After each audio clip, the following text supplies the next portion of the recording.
Hey guys, welcome back to another episode and season of Beauty with a Twist. I'm super excited for this week's episode because we have a special guest. Go ahead and introduce yourself. Hi, my name is Wednesday, aka Wednesday the Lasher on Instagram. I'm a lash artist. I own Wicked Aesthetics outside of Houston, Texas, and I am so excited to be here in California. I'm excited for her to be here today, you guys. Tell them about your flight, how she literally flew in, not only for us, but also you're going to LashCon, right? Yes, I literally wheeled in here with my suitcase. literally hopped off the plane.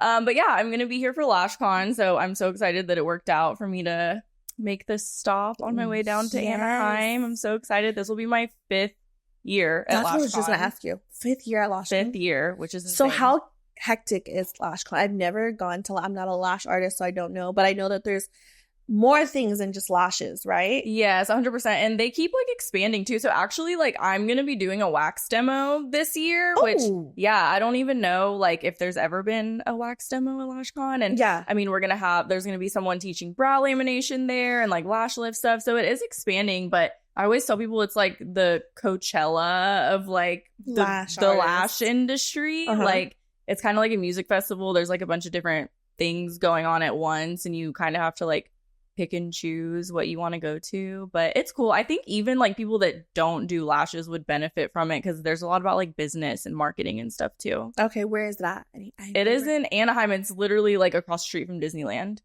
Oh my gosh, I want to go. You should go. I've only gone to like the esthetician convention in like Vegas and stuff. Okay, I've never gone to like LashCon because I'm like, I don't benefit from it. Like, it's not right. But then now that I'm thinking about it, I'm like, I do know a lot of lash people in the industry. I just want to go say hi to my friends. Exactly. Literally. And just like networking and stuff and like making friends, especially because you're here in California, and I'm sure a lot of people from California go there. So that would be like the hub to meet people. But you guys, when she walked in, I was like, is your name really Wednesday? She's like, I promise you I would not give myself that nickname if I wanted to give myself the nickname, even if I don't like the nickname. But I was like, Wednesday's a fucking dope ass name. Thank you. I know, yeah. I would say like my mom set me up for failure with that one. But stop, no, she didn't. That's like the most iconic name ever. And then I feel like now the Wednesday show on Netflix, it's just so definitely my mom was like ahead of her time with that one. You gave me the whole vibe. I know. But I will say, which it's funny because actually my main presentation at LashCon is about branding.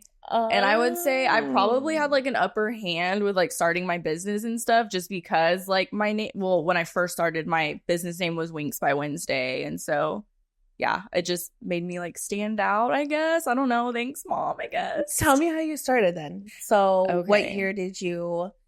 So I got my esthetician license in 2014. Okay.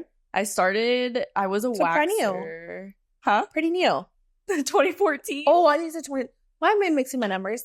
2024, 2014. So what? That's like over 10 years ago. Yeah, like I'm a dinosaur in the aesthetics world. So yeah, I got my license when I was 19.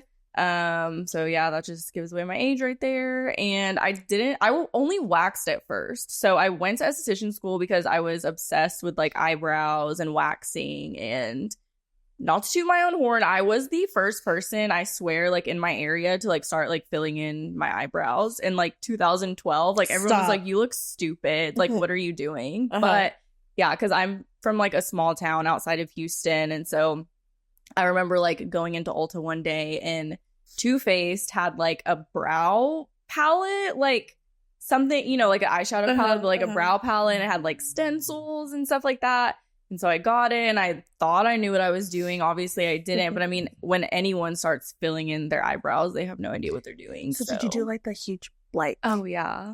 Like they looked horrible. And so like they did look horrible, but like I went through my like awkward phase before everyone else did. So like by the time everyone else started filling in their eyebrows, like I already knew how. But yeah, I thought I wanted to do hair. So I became a receptionist at a hair salon when I was like 18. And then I saw that, I don't know, the hairdressers just like, sorry if you have hairdressers here, but I feel like they just like hated their lives. Like, I feel the same. Am I lying? No, I don't think you're lying about that one. I feel like sometimes they're like, I gotta bleach and tone and I gotta do this. And they're there for hours. And I think just on one client, they're kind of like, And that was the thing. So, well, it's ironic now because I do lash extensions, which takes a long time. But at first I was like, I don't want to do hair. Like, they have, their clients are here for like 3 or 4 hours, and it's insane. And then there was a spa upstairs of the salon with estheticians, which I didn't even know what an esthetician was. This was in like 2012 or 2013. Back then it was not a big thing. No, but like they did like waxing and like facials and stuff, and like their clients were like in and out, and like it just seemed so much more like peaceful up there. And I was like, okay, maybe I could do something like that. I had like no idea where I was going with my life, by the way. Like, I almost didn't even finish high school. I had like very little like parental guidance like growing up. I had like no direction or like goals in life, as sad as that sounds. I knew like I loved doing makeup, and like, I don't know, I wanted a job where I could like make a difference in someone's life. So I was like, maybe I'll be a teacher. Like, I don't know, I didn't really know what I was doing. So when I did stumble into like working in a salon, I was like, okay, maybe I'll do hair. No, it looks like they hate their lives. Okay, maybe I'll be an esthetician. I don't know, I was kind of all over the place. And then I started working as a receptionist at European Wax Center. And then I saw how quickly they were busting out clients, and like how they're getting like a $20 tip every 15 minutes. And I was like, okay, sign me up. I'll go to school right now. I'm like, 750 hours? Okay, sign me up. And then I had my license like before I turned 20. Oh my gosh. Wait, at European Wax Center, they keep 100% of their tips, right? Yeah, I mean, the hourly and commission is like shitty, but the tips, I mean, if you're getting a tip every 15 minutes, like that's pretty good. Yeah. So then when you were in esthetician school, did you lean more towards wax, or you just knew lashes? I didn't even know lashes were like a thing at the time. I mean, I think now it's included in the curriculum, but in 2013, 2014, like lash extensions was not even something that was like brought up. But I will say, like, everyone else was there because they wanted to do facials, and like I was the only one that wanted to do waxing. So like we would always like switch people, like flip flop clients, because I didn't want to do any facials, and everyone else was scared to wax. And like, so you were a Brazilian waxer for a little bit? For a long time, yes. So until I didn't start doing lashes until 2017 is when I took a lash course. Oh shoot! For a minute you were waxing coochies. Yes. And then you took your first lash course, and how was that? It was scary. I was like, how long was your first lash set?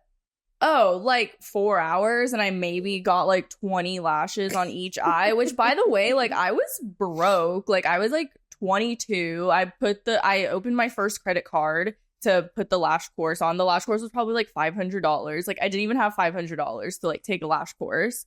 So I got a credit card, took a lash course, and then I was like, this is like what have I done? Like, this is horrible. Like, I don't want to do this ever again. But I was waxing at European Wax Center, and all my coworkers were like, can you do my lashes? Like, I know you took a lash course. And so I would, and then like their friends would see it, their families would see it. I was doing people's lashes out of my apartment.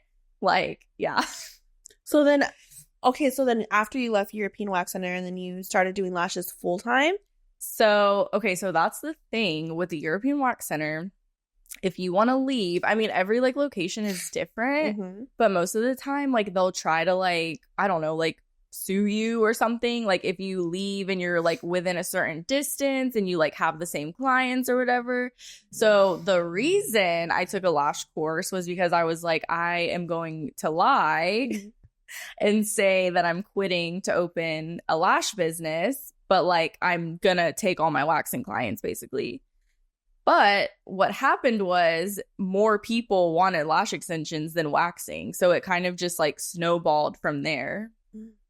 So I was doing both for a while, like when I first left, but I was doing both for a while when I first left, but then eventually I just became known in the area for lash extensions, and I kind of like didn't even really have to do waxing anymore. So you opened up a... Okay, so I started renting a room out of a hair salon, which this is actually a really good piece of advice. If you do want to start doing lash extensions or like waxing and like go out on your own, I would say instead of renting like a suite, like at a salon suite place where there's probably like 10 other people doing the same thing as you, go find like a hair salon and be the only person there doing that service.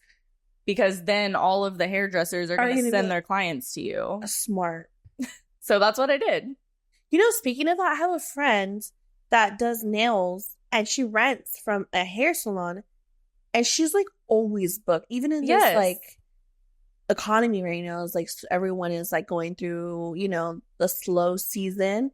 She's booked. Exactly. That's such good One advice. of my friends is a lash artist and she rents out of a nail salon. And yeah, she's the only lash artist. And I mean, everyone sends their clients to her. I think that's a smarter move when you're first starting out, at least, and you need clients. Like, there's kind of no point in like going to work somewhere where there's already a bunch of other lash artists. Because I mean, I don't know. So then you rent it out from someone. Yeah, so I was renting out of... Thanks for keeping me on track. I feel like I'm all over the place. Yeah, so I started out renting at a hair salon. I was there for like a year, and I just... Okay, this was a different time. Obviously, it was 2017, but like my books like filled up within like a couple months. Like, seriously. It was crazy. I also had way more time on my hands because I didn't have a kid yet. So, I mean... I was also very flexible in the beginning. I would work at literally any time because my apartment was like 2 minutes from the studio. I feel like you have to be flexible. You have to be hungry at first. Like, absolutely. When people are first trying to get into the beauty industry and they're like, oh, I'm just going to work like 9 to 3. I'm like, how are you going to get clients? Like, that's a true story. Like, I hear that all the time. I'm like, people are usually at work. Like, you have to stay like late. Like, I know it sucks, but you kind of have to at first, and like work weekends and, you know, be hungry. You have to be driven. You have to be motivated. Yes. And so I was young. I was hungry. Like, I wanted to live a nice life. I came from absolutely nothing. I know what it's like to have $0 in your bank account. So I never wanted that to happen ever again. So I was extremely hungry. I would work very late. Like, sometimes I would be there till like 10 p.m. You know, I would go there whenever I had time, anytime anyone wanted to get in. So yeah, my books, I grew a lot. My books filled up. So then I was like, okay, I want to get something like kind of nicer. So then I went to a salon suite. I worked there for like a year and a half. And then I opened my first like storefront March 1st, 2020. During COVID. Literally the worst possible time. Because everything shut down March 20th, 2020, in Texas at least. So, and I had a 9-month-old child. So here I am. So you had a 9-month-old, a storefront, and then the world shut down. Yeah. So, yeah, I mean, I knew I was like outgrowing my salon suite. I mean, you can only be in a 10 by 10 room for so long. Like, I just knew I wanted to do more. I knew I wanted more space. I knew I wanted something that I could call like 100% mine. That was more like on brand for me, and I could do like whatever I wanted. So, you know, I'm looking at beginning of 2020. I'm going around with a 9-month-old on my hip, looking at salon spaces. Found one that I fell in love with, got the keys, and then like 2 weeks later, we had to close. Only for like 2 months, though. I mean, that's like, you know, shout out to Texas for that one, because we were not shut down for that long.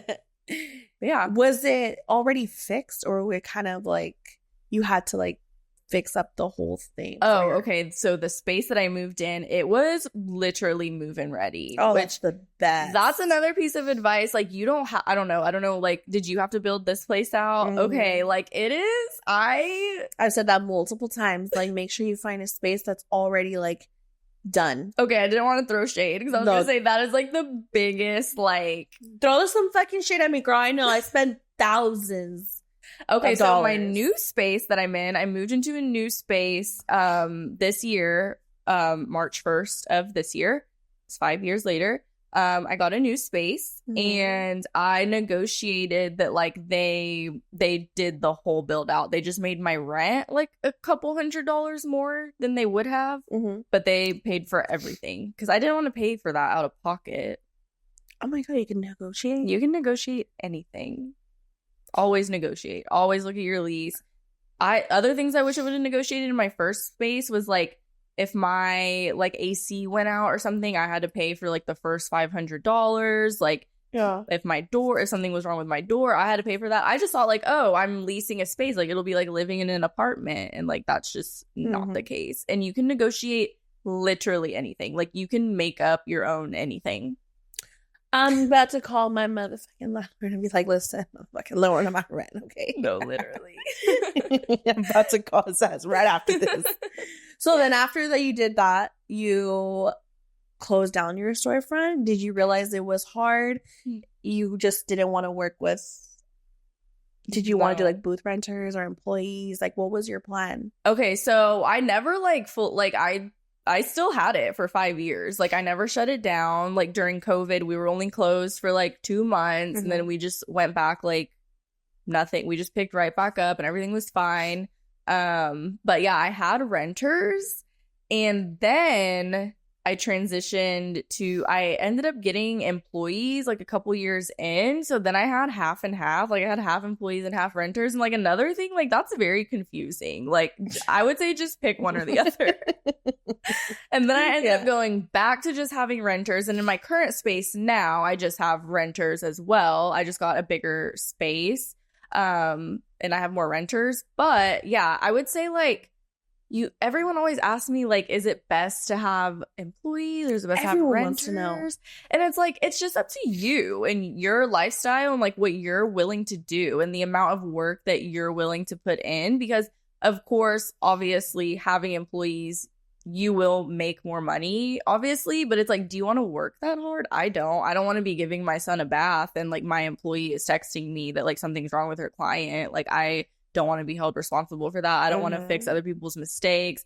I don't want to be out of town and someone's telling me that the Wi-Fi is not working. Like, that's just, I don't want to deal with other people's businesses. So I like having renters because, I mean, yeah, I have a cap on the income I make off of them, but I don't have to micromanage them. Like, I don't have the personality or the lifestyle to micromanage people. It's not worth the money. Absolutely. I had the same issue. Like, I was having like employees do this and help me do my classes and help me do like, you know, services. And I just was like so drained. Yes. Like, because then it would be my responsibility to have them booked. Yes. And I just wanted to go home. Like, I just wanted to like shut everything off when I left. And that was it. So I said this multiple times on my podcast. I always like to have, I recommend booth renters more only just because I know it's a steady income. But I know that my rent is paid. Exactly. And I know that the money that I'm making, I'm bringing that home. You know what I mean? Obviously, we have all this overhead, but I just know that me going through that whole situation of having employees was a lot. It is a lot. And another thing is, like, even though you are responsible for filling their books, technically, like, they still need to be motivated. And, like, you can teach someone how to do a service, but, like, you can't teach them how to be motivated and be hungry. So it's, like, that's something that I struggled with a lot, too. And not every employee is like you. No. Like, oh, my gosh. I'm not even getting me started. I know. I could talk about it for days. Yeah. But I would say, yeah, I mean, that's a lesson I had to learn the hard way. I don't regret, like, bringing on employees because now at least I know that that's not something. I mean, how would I have known if I didn't try it that it's not something that's for me? But I mean, I know I have friends that own salons and they have employees and like they love it. They're killing it. They're made for that. It just wasn't for me. I can't like babysit someone and like try to force them to want to be motivated. Yeah. So let me ask you something. What was your like biggest what the hell moment in this lash industry when you first started? Like what? Like was it meeting? For example, like you met other lash artists and they kind of, do you have like, spill the fucking tea is what I'm saying.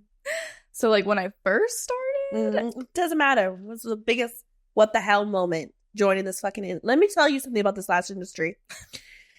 Y'all are drama. Straight up. I mean, but I live for it. You know what I mean? I just, every single time I've met, and not with me, of course not. I'm just saying in your industry, there's always like, there's just always beef, you know? It's just like the nails too. Like, I don't know why there's always drama. I don't like mean girl energy in a way. Yeah. You know, when it should not be like that. We're all here. I think what it is like, actually, I have two answers to that question, but for like now, like present day, I feel like what it is as far as like the lash industry and the nail industry and how it's a little different from like your hairdressers and your estheticians is like social media is like such a big thing. There's so many like, I don't know, I guess influencers, you could say. And like people really put people on like a pedestal, and then maybe like when they meet them in person, they're like, oh my God, like she's not how she was on social media. Like she's fake, or like she wasn't this, or she wasn't that, or she didn't give me, like basing someone's whole perception on someone based off like a 10-second interaction or something and just rolling with it, when the reality is like social media is different. Social media is different than real life. Like it's one thing to like be comfortable. I'm very introverted, believe it or not. Really? I'm extremely You introverted. came in here with your suitcase all bubbly. I love you're like, hi. And I was like, no, I can't see that. I cannot see you being introverted. So like I would say it's one thing talking to a camera by yourself, like in a room with no one around. Like that's very easy for me to do. But like at LashCon, for example, or like at Lash events, like I'm just like shy. I'm introverted. Like all of my best friends are like extroverts because they had to like force me to be friends with them, because I don't just like go up to people and talk to them. Like, and so I think people sometimes mistake like shy and introverted for like standoffish and like stuck up and stuff like that. I think social media has a lot to do with it, but I would say that's like the difference of like the lash industry versus like other industries, I guess. I think I just feel like when people, social media is so fake, right? Like there's so much people are like showing you, and people are like, you know, believing it in a way. And then I just feel like it's kind of like meeting your like, oh my gosh, like she's a celebrity in my industry. Like, oh my gosh, like I'm fangirling right now. I'm telling you, like every time I do an interview with somebody, deep inside I'm shitting bricks because I'm like, dude, I'm fangirling right now, right? But I'm not going to show her that I'm fangirling. But I'm like, literally, because it's in my industry, right?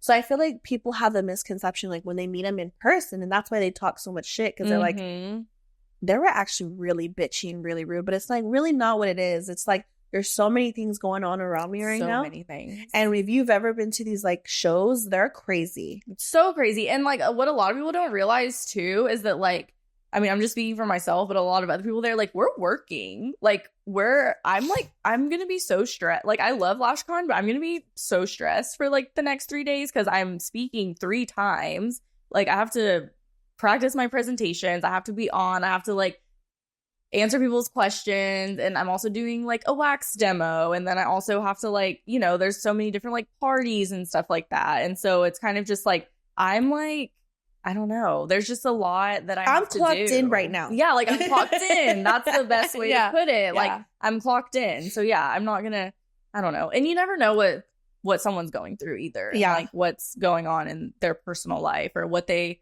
had to just like leave in their personal life to come to this event that you're at too. And you like want to meet someone and fangirl over them or whatever, but it's like, I don't know, you never know what someone's going through. So do you feel like that was your biggest what the hell moment, like when you started speaking at LashCon? Because that's a really big thing to be up there. You're up with against other people. I'm pretty sure that they're also really known in your industry, right? Yeah, I would say I don't think it's weird because I'm still a full-time lash artist. Like I'm still just doing the same thing as everyone else is doing. I just, for some reason, have a platform because, I don't know, I guess I'm good. I've made some good social media posts and, like, I don't know, I've aligned myself with the right people. And so, you know, I kind of have a little platform, but that doesn't make me different than, like, anyone else. Like, I'm still just, like, a mom and a business owner. And, like I said, I did 3 clients before I got on a plane to come here. Like, crazy. I'm a little insane, but I'm a Gemini. So. Oh my God, Gemini? I'm a Cancer. Oh my goodness. Are you a little sensitive? No. Oh, no? Because I'm last day of Gemini. Oh, okay. So, well, technically, like first day of Cancer. But wait, when's your birthday? I'm on the 24th. When is it? Of June? Yeah. Oh, I'm the 18th. Okay. See? I got a little Gemini in me. I feel it. I don't cry over these like sensitive hoes. I don't know why they fucking cry all the time. Yeah. Am I sensitive? A little bit. Oh my God. No, he's a fucking Pisces. Of course he's going to say that. I would say, like, present day, yeah, that's, like, my biggest what the hell moment is, like, I don't, like, what the hell is this life? Like, I can't believe I got here. I can't believe I'm on this podcast. Like, I know. You're like, what the hell? Like, what am I doing right now? I manifested this. Oh, my God. She really did. She wanted to reach out when? February? I was going to reach out to you in February. Mm-hmm. And I was like, and then I knew I was coming to LashCon too. And I was like, should I reach out to her? Like, I'm scared. And so I didn't.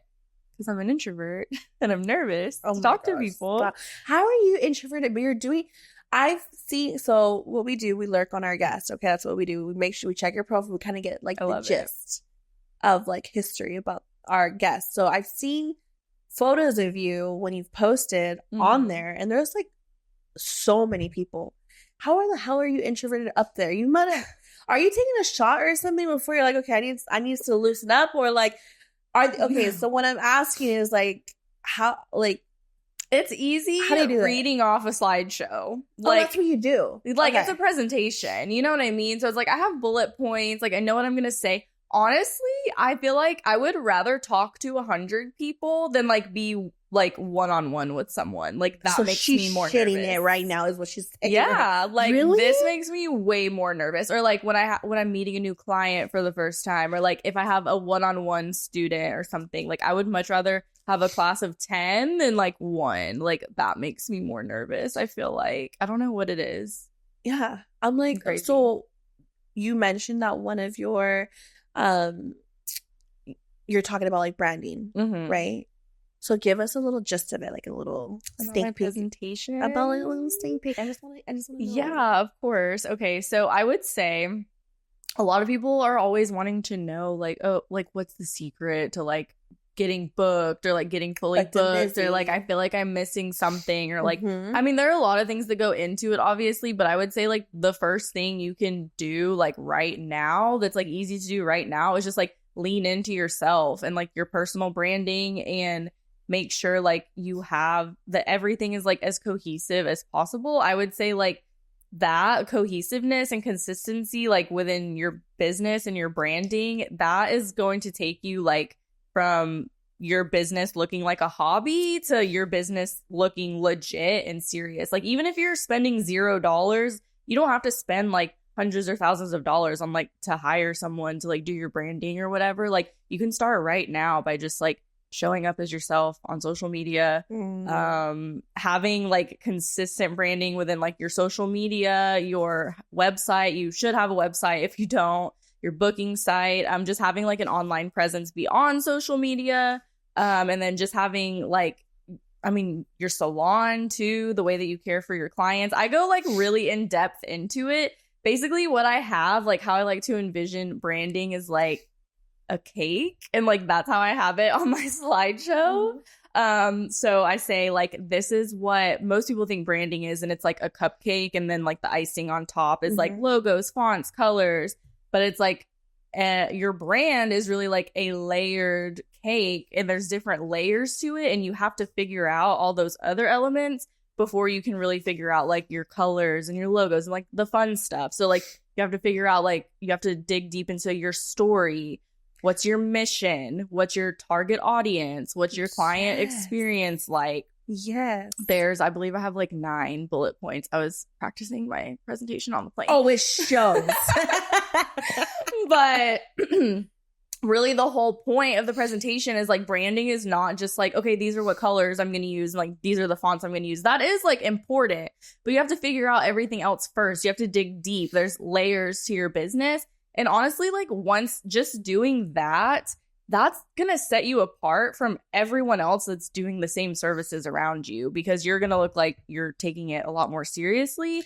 And then don't be afraid to, like, you have to show your face and show up online. Like, you just do, because at the end of the day, like, people aren't really just booking a service with you. They're booking, like, you and your vibe, and, like, who do they want to hang out with for that? Who do they want to give their money to? Yeah.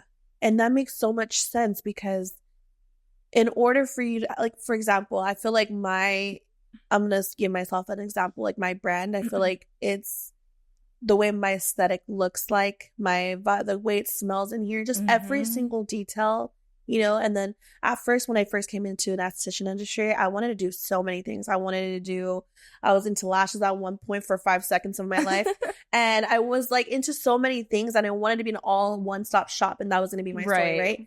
I just realized that doing that, I wasn't making as much, because I feel like when you focus on one thing and you're like, your expertise is in that one thing, you're going to get so much more knowledge. You're going to like build so much more knowledge.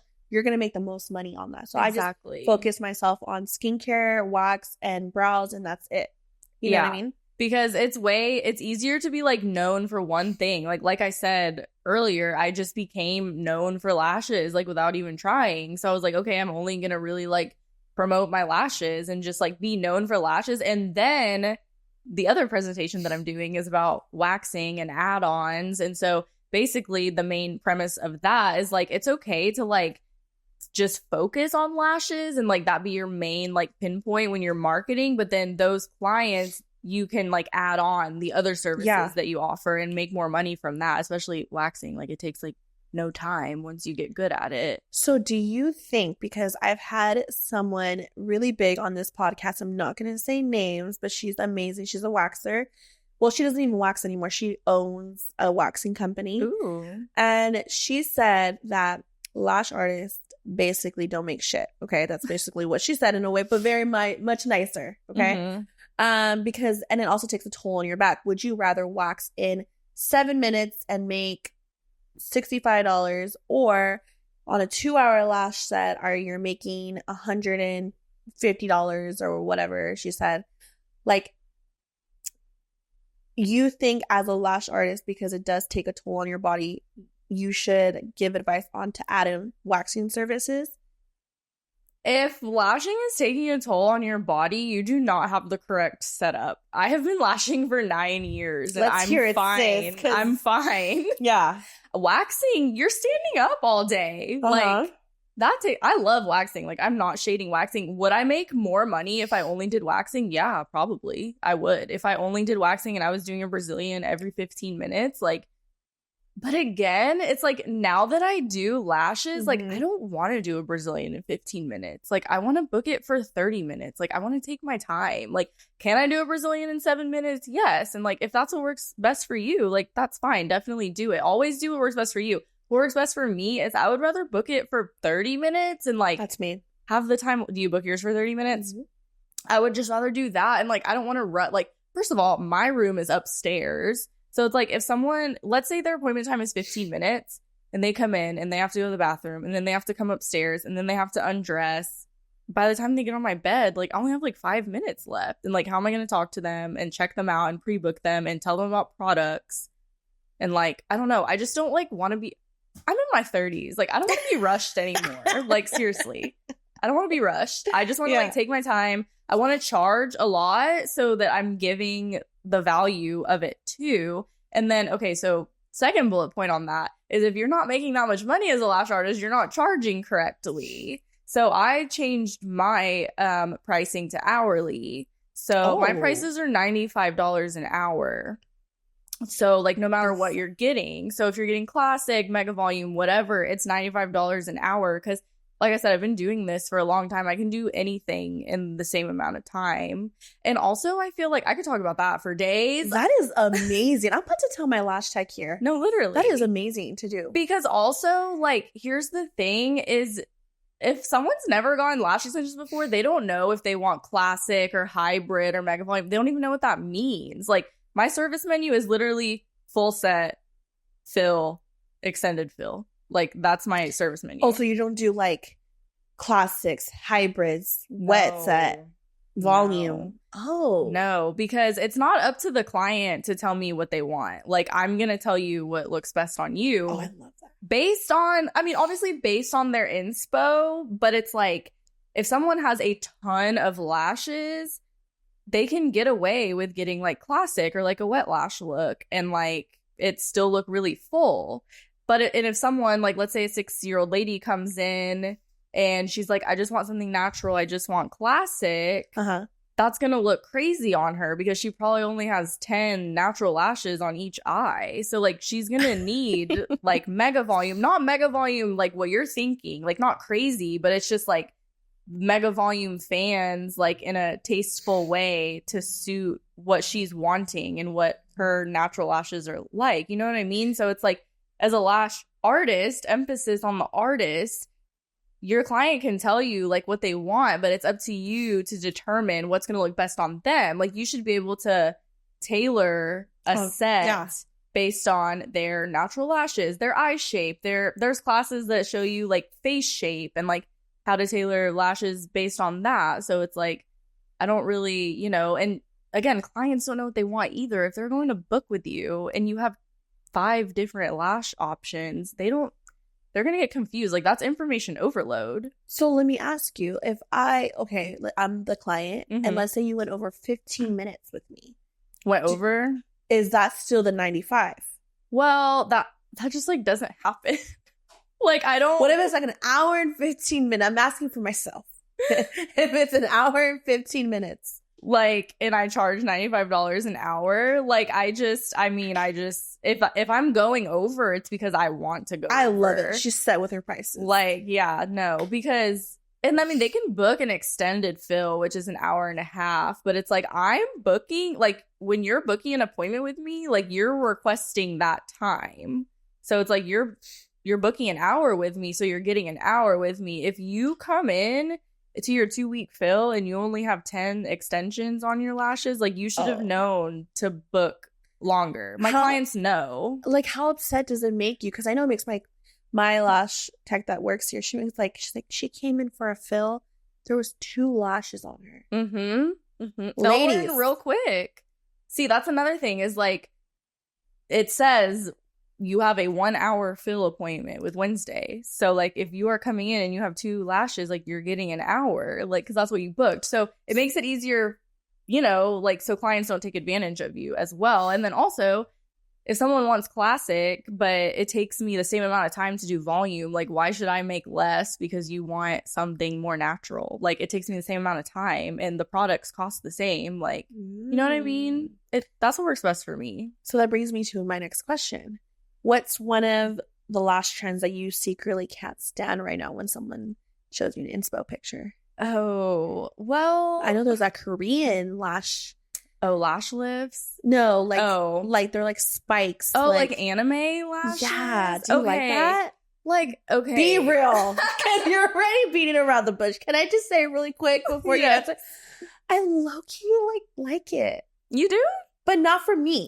See, like, that's the thing. That's what I was going to say is, like, it looks cute, but I've never had a client ask for that. So I'm not going to pay money to take a class for that. That's not my clientele. If your client, I mean, my clientele is, like, more older, like, established, have, like, serious jobs, like lawyers, doctors, all that. Okay. So, I mean, I mean, they're not asking for that. Does it look cool? I mean, I guess, but, like, when I've done a couple, like, for, like, model sets, like, for content, like, for brands, and what do you feel? I mean, it doesn't, when they start shedding, like, it just looks crazy. So, I mean, it looks cute, but, like, is it wearable? I don't think so. I don't know. Is that one of the trends that, like, you secretly don't like right now, or? That's, like, the only trend. Like, okay, what other lash trends have you seen? I'm trying to think, like, of lash trends. Like, adding color? Colored lashes are cool. I would say it's not even, like, a specific, like, lash extension trend that I think that I'm tired of. I'm gonna kind of go, like, a different direction with this question, but I would say, like, one trend that I would like to stop seeing is, like, people posting, like, come with me and, like, see how much I make in a day, and, like, posting like, stop posting how much you make on social media. I used to do that. Can I tell you something? I have too. No, yeah, I did this probably like 4 or 5 years ago. Yeah. That was my last video. And I felt like I stopped not only to, one, I didn't want to show people how much I really make. I think that was such a personal issue, but I feel like it was such a big trend 5 years ago. That's why I did it. But another reason why is because I don't want to downgrade other people in my industry. Like, why is she making $1,000 in a day and I'm making 0? And I don't want to seem like a mean girl. Yeah. And we can get into, like, the whole mean girl industry about that. But I just didn't want to seem like that. And I felt like people would actually comment on my TikTok and then be like, we don't care, or we don't want to see that. Like, we're struggling out here, girl. Like, you know, because it was such a big trend, but I still see people doing that. Yeah, I would say I did it once, like a couple years ago, again, just because like I thought, like, I don't know, I just wanted to be like, okay, this is what's trending, and like I did it, and I just felt icky. I mean, I know I did just say on here that like I charge $95 an hour, but it's like you don't know what my overhead is. Like, you don't know how much I have to pay for things. You don't know like how much my mortgage is, like how much money having a kid costs. Absolutely. Like, heavy on the kid part. Exactly. Yes. So it's like, yeah, you can, I mean, and that doesn't even include like taxes. Oh my God. And stuff like that.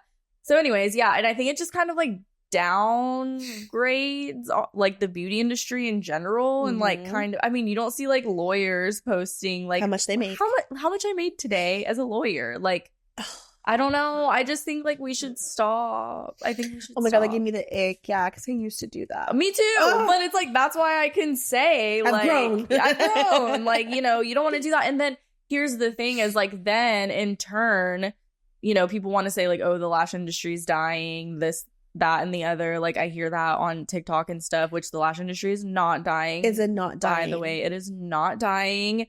You're just...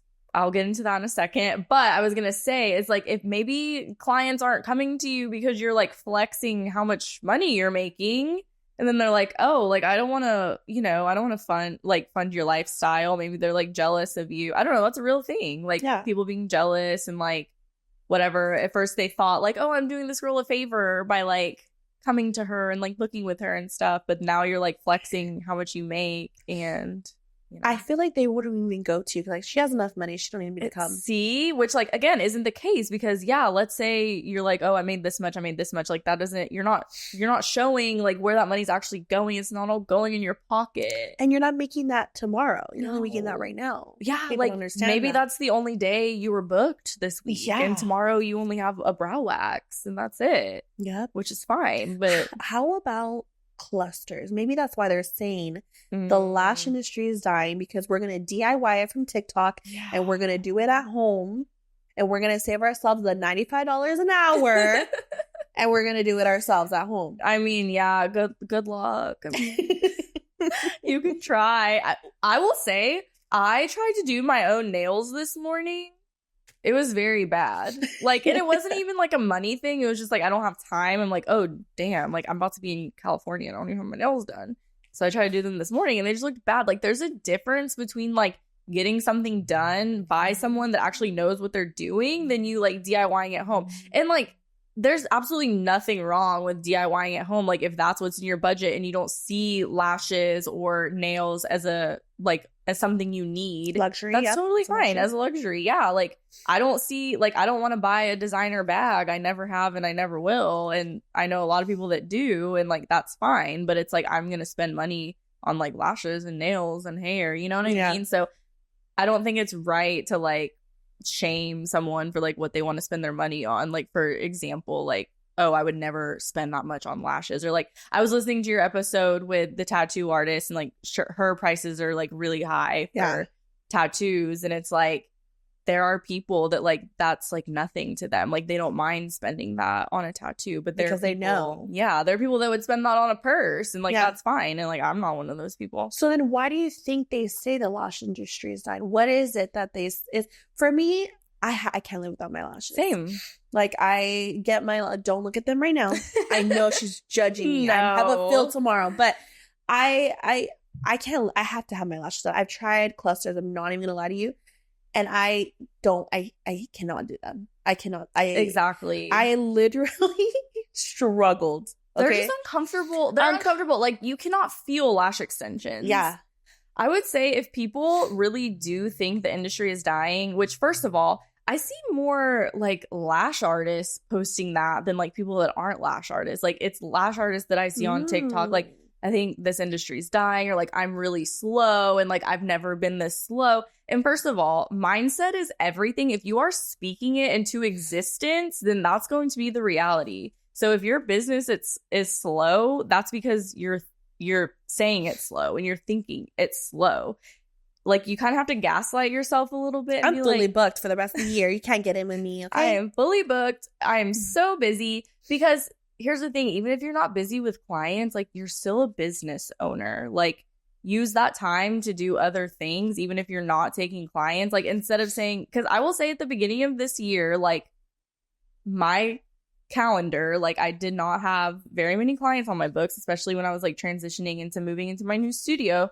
But I switched my mindset into being like, okay, like I have plenty of time to decorate my new salon. I have plenty of time to redo my website, to update my Google business account, to market more, to like do some photo shoots for my business, to do things that I normally don't have time to do. So it's all about shifting your mindset.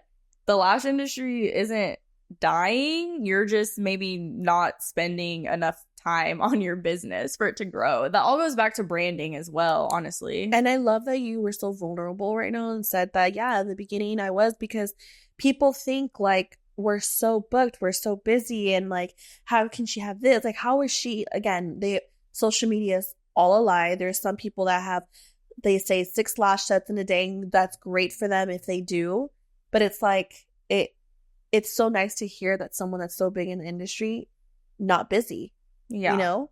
Because I know other people, baby lash artists that are barely joining the industry, they're like, well, I'm taking 4 hours on a set. Maybe that's why. But it's like, no, you're just starting. Like, exactly. That's totally normal to take 4 hours on a set, especially like when you're first starting. But yeah, I would say also that's the thing about like owning a business is like you are going to have slow seasons, and that's fine. That's something that you're going to have to accept. If you want to be a business owner, like you have to accept you're not going to be booked 24/7. I've been doing this, like I said, since 2014. And like I'm always going to have, you know, ebbs and flows, but I'm never not like completely dead. Like I have clients that have been coming every 2 weeks for like the past 7 years. Like I see them more than I see my family basically at this point, like every 2 weeks.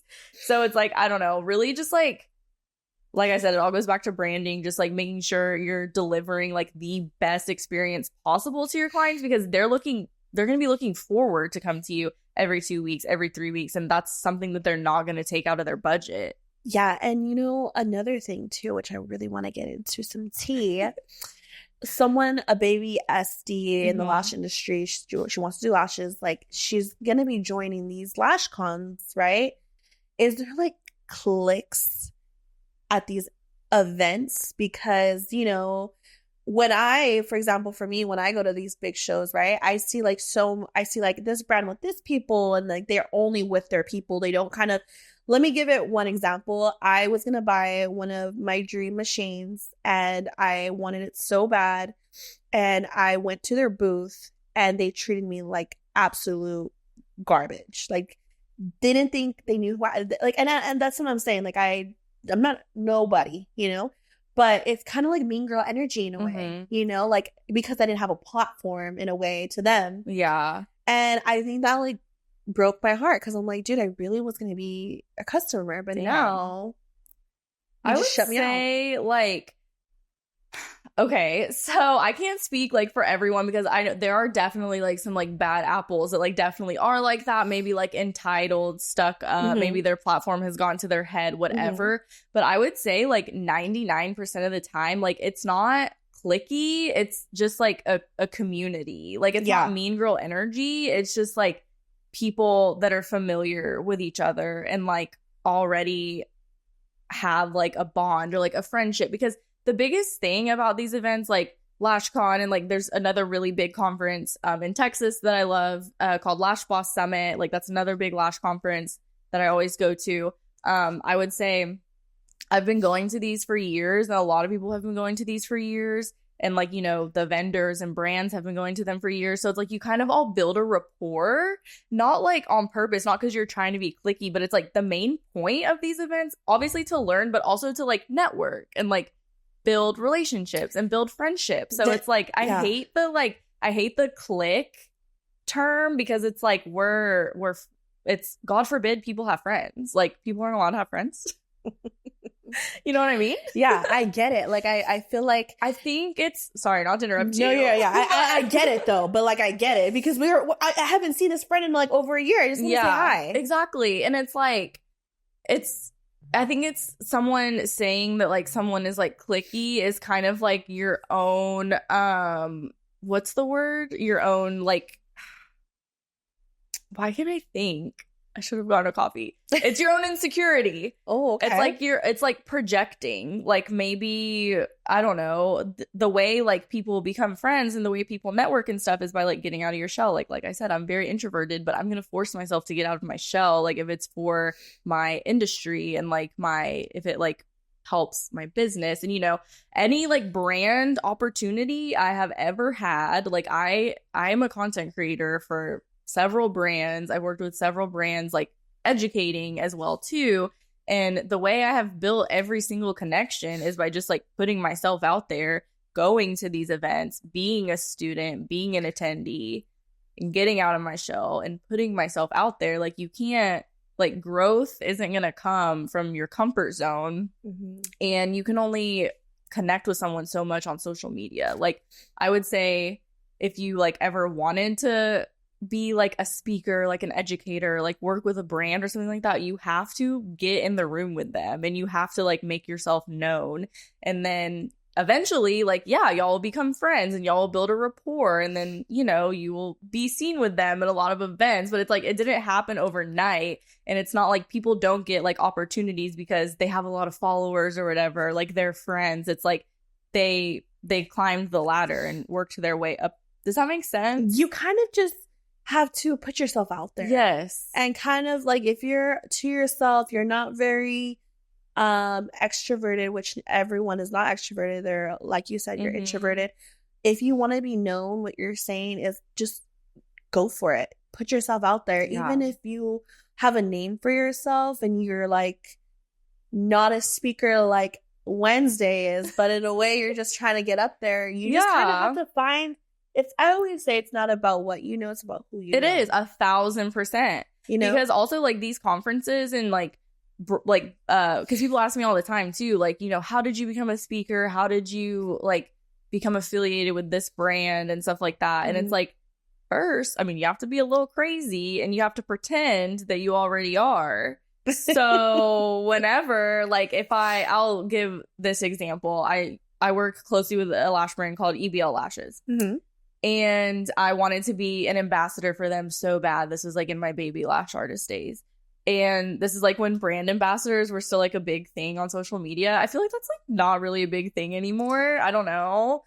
It kind of went a different direction, but it's like I just started pretending like I was already a brand ambassador. Like I already used their products. I would post about them all the time and tag them all the time. I would go to every conference that they were at so like I could meet the owner and like connect with her and get to know her more and stuff. And I truly was like a top customer of theirs. Like I already knew their products and stuff like that. But you can't just slide into someone's DMs that you don't even know and be like, hey, like, can I get a discount code? And like, or can I be an educator for you? Or can I make content for you? Or this and that? Or can I be a speaker at your event? Like, you gotta put in the work first. And like I said, like, I've paid thousands of dollars to go to events as an attendee, like, so I can get in the room with people that I want to be like and that I want to work with and that I want to work for. So that was some tea. That was some tea, because you know what? I feel like we don't really speak about the shows. We do speak about them, but we don't really speak about like the clicks and like all these different like, you know, events, and you're kind of scared to going up to this person because they're kind of feeling like intimidated by the way that they're either when people stand a certain way or hands crossed. You notice everything, you know? So I feel like I've never talked about this on my podcast. And again, it's also like a mindset shift. Like, of course, the easy thing to do would be like, oh my God, like this is so cliquey, or like so-and-so is a bitch, or like, I'm just not meant to be here. No one wants me to be here because they don't know who I am. Like you can, you know, shift your mindset. I mean, you're going to get out of it what you put into it. So like, maybe I can try a little harder. Maybe I can do this. Maybe I should actually have a conversation with this person instead of just trying to take a picture with them or something. Yeah. Like you have to have an agenda. I'm crazy. Also, when so I was a ambassador for EBL for a while, and then I really wanted to be an educator. Like I knew they had a spot open. And I already knew the owner, like I had known her for a few years, but like I wanted to be an educator, and I literally made a slideshow and recorded myself presenting it on Canva. What? And emailed it to her because I was like, this is everything I could do if I was an educator for your brand. Oh, she's hungry. And she was like, okay, you're sold. You're hired. I was already close with her too. Like, I probably just could have texted her and asked her. But but the fact that you did all that is like, it shows so much about you though. I don't want opportunities just because I'm friends with someone or because they know who I am. Like, I want to prove my worth. Like, I'm a speaker. Like, LashCon didn't just text me and was like, hey, can you be a speaker this year? Like, I applied. I wrote out everything that like I wanted to do. I sent follow-up emails. Like, I do everything the right way. Like, I don't want to feel like I just got handed something. I really don't. Like, I want to prove my worth and like feel like I deserve to be there. No, is that an advice that you would give to a baby lash tech that's coming into this industry? As far as, like that department, like the speaker and educator realm, 100%. That's my best piece of advice I would give is like put yourself in the room as the same room as the people that you want to be like. As far as building a clientele, because I mean, let's be real, if you're coming into the lash industry, I mean, your main goal is to have a steady clientele. That's going to be your main source of income. Like, I can't pay my bills right now by like being an influencer or whatever. Like, I pay my bills with my steady clientele.